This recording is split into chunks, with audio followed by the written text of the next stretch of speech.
என் உயிரினும் மேல ஆத்மபந்துக்களுக்கு எம்பெருமானை பிரார்த்தித்து விஷ்ணு சகஸ்ர நாமாவளியின் அர்த்தங்கள் விளக்கங்களை பார்ப்போம்.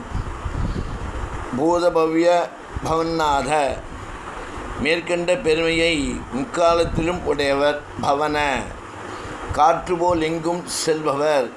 பாவன, தூய்மை அளிப்பவர். அனல, தன் அடியார்களுக்கு எத்தனை கொடுத்தாலும் போதும் என்ற மனமில்லாதவர். காமக, தன்னையே வேண்டுபவர்களுக்கு உலக இன்ப ஆசையை ஒழிப்பவர். காமக்ருத், அவரவர் விருப்பப்பட்ட பலனை கொடுப்பவர்.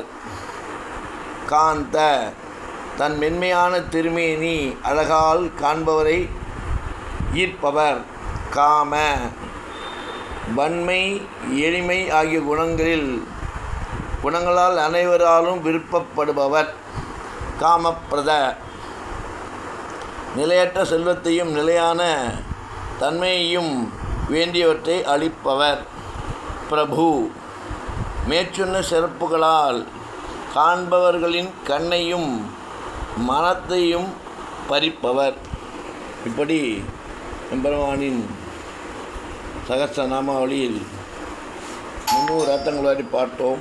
மேற்கொண்டு பார்ப்போம் என்று கூறிக்கொண்டு ராமானுஜன் திவ்ய திருவடியிலே சரணம்.